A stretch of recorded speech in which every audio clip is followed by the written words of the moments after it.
So, welcome to the Smarty Plants Test Kitchen. I just thought it'd be fun if we kind of did a little test together, because usually it's just me in here doing all the testing, or Phil at his house doing the testing.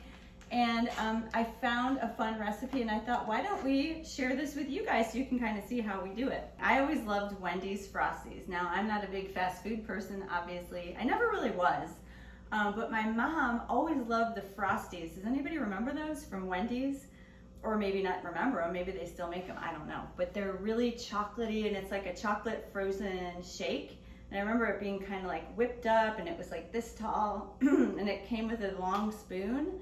So it was like a treat. My mom would take us to Wendy's drive-thru when we get the Frosties. So I saw this recipe on the internet and I was like, I haven't had a Frosty in so long. It just sounded really good. So here's what we do sometimes. We take recipes that we are like craving or we think sound good, and we try them and then we put our own twist on them. So here's what happens. Sometimes they work out, sometimes they don't. So you guys are gonna see it. This might be a total flop. It might be delicious. Here's the recipe. We're gonna try it out. Okay, so there's just a couple of ingredients. There was no oil, there was no sugar. That's what attracted me to it. Here's the odd thing about some of these internet recipes. So it's oats, which sounds weird in a Frosty, but I could see how it could make it nice and creamy. So the recipe said to soak the oats in water for 1 to 2 hours. That is like a big difference, 1 or 2, maybe not, I don't know. And then a frozen banana, and I always have frozen bananas in because I'm gonna actually make some nice cream later in the week. 2 tablespoons of cacao, so here's cacao. And then 1.5 medjool dates, the fresh dates, and vanilla, 1/2 teaspoon of vanilla, and then 5 or 6 ice cubes. It said I'm gonna use 6. So throw it all into a blender and whiz it up. And then it says place in the fridge until cold, which I don't know what that means. Isn't it cold? This stuff is frozen. So I'm gonna just put it in the fridge when we're done and check it out and see what happens. So let's whiz it up.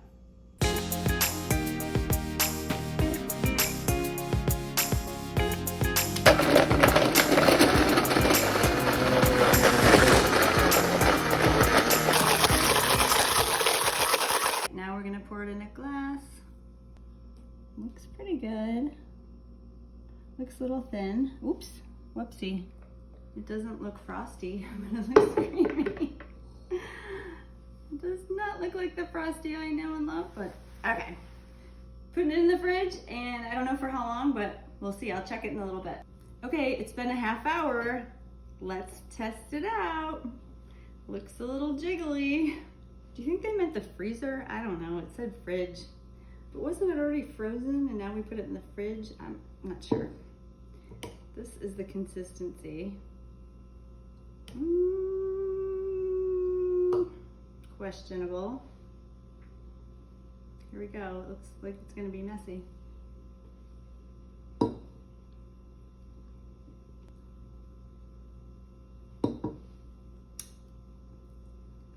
It's more like a pudding. It's a little bit, I mean, look, it's between a pudding and a frosting, but I wouldn't say a Frosty. There's nothing really frosty about it. It's tasty, it's chocolatey. It tastes a little gritty like the oats. And it's not even quite a pudding. It's a little bit, I think I'm gonna put it in the freezer. Let's try that. Okay, it didn't really freeze. Well, that was 1 hour. Let's see if it's any better. It's still running. No, it's just not good. I would give it like a 6.5, 7 for flavor because it's chocolatey. And it's actually pretty good, but it's such a weird consistency. Look at that. This is gonna be a thumbs down. Not going on the website, but I will put the recipe down there just in case any of you want to try it. Maybe you could put your own spin on it. I don't know. I think I've spun my spin and I'm not spinning this again. Wrap it up, wrap it up. My director's in there. Cut. Pull her out of here.